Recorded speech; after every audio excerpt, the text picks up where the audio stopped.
I wish to thank the SDP for giving me this opportunity to speak to you, because last year the National Library Board banned me from speaking at the Central Library.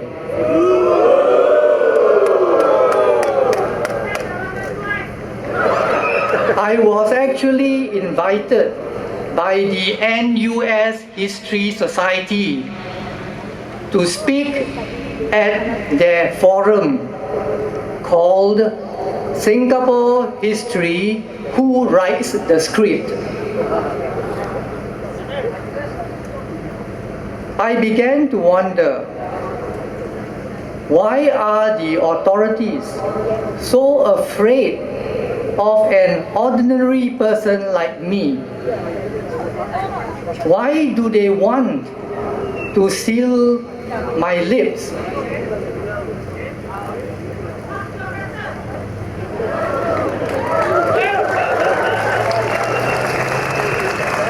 I must tell you that before my arrest, I was a social worker working with poor people and foreign workers. The government didn't like the kind of social work I do. I was trained in community organization. In community organization, the social worker does not solve the problems of the people. The social worker instead organizes these people to solve their own problems. In this way, you empower people who have problems. You give them dignity. You give them back their human dignity. You respect them even though they belong to the lower income group.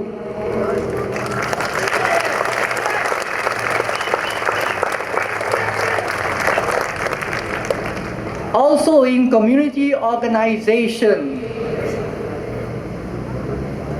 you want to teach the people the roots of the problem. And you want them to understand why they are having these problems.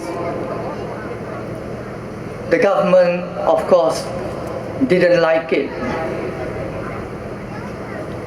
So in 1987, about 24 years ago, I was arrested under the Internal Security Act, together with 21 others, including Ms. Teo So Lang. We were detained in a political prison, which many people don't know, I think. But maybe you now know. Because Mas Selamat escaped from there.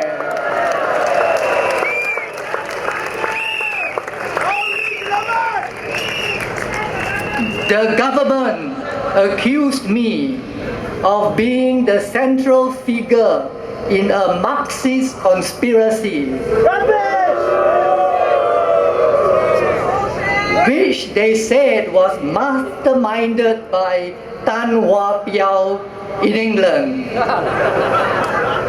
But there was no Marxist conspiracy. I was never the leader of the alleged Marxist group. I never had any political connections with Tan Hwa Piao, nor did I ever receive any instruction from him to conduct a subversive movement in Singapore to overthrow the state. But the government claimed that I had made a confession.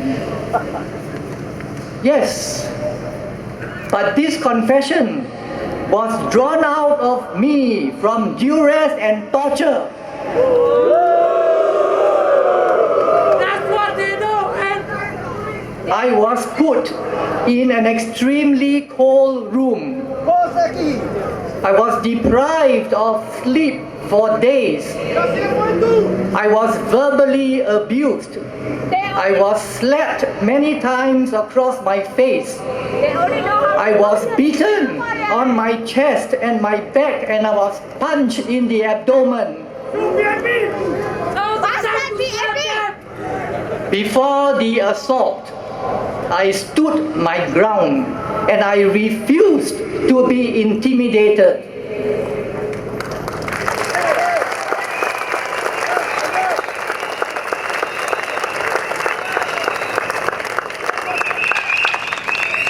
But after the assault, I succumbed and I allowed myself to be a docile puppet, writing long pages of self-incriminating lies and half-truths.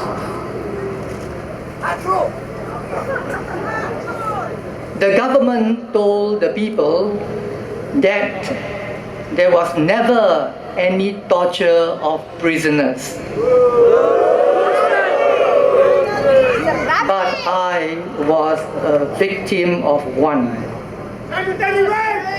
I was never charged, never put on trial, never convicted.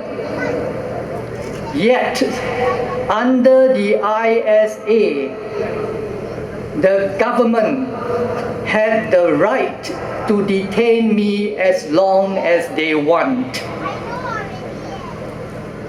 Detention without trial is a grave injustice. It is an abuse of the due process of law.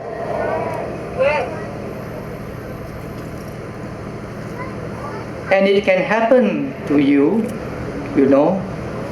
It has happened to me and to hundreds of other ISD detainees in the past.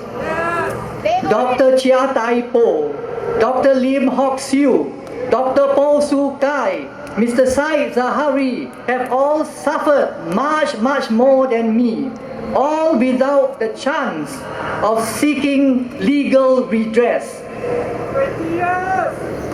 What about those who have gone to their grave in a blanket of silence? We, therefore, who are still alive, we owe them the duty to seek out the truth.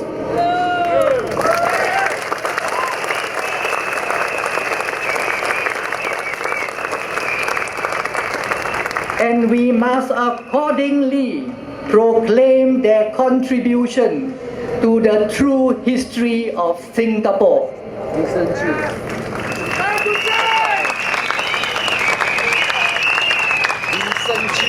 We must fight for the abolition of the ISA.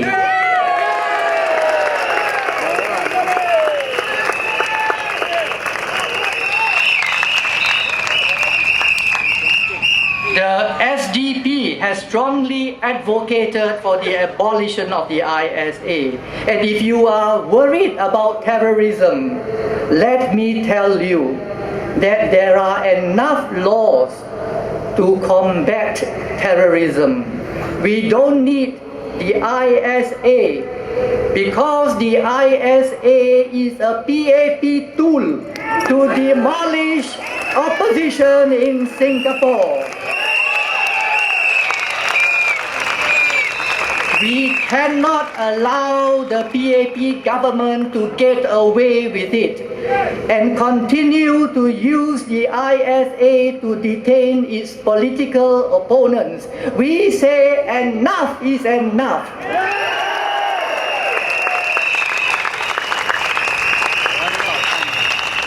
So when you cast your vote on the 7th of May, let that vote tell the PAP Stop the persecution of your opponents. Abolish the ISA.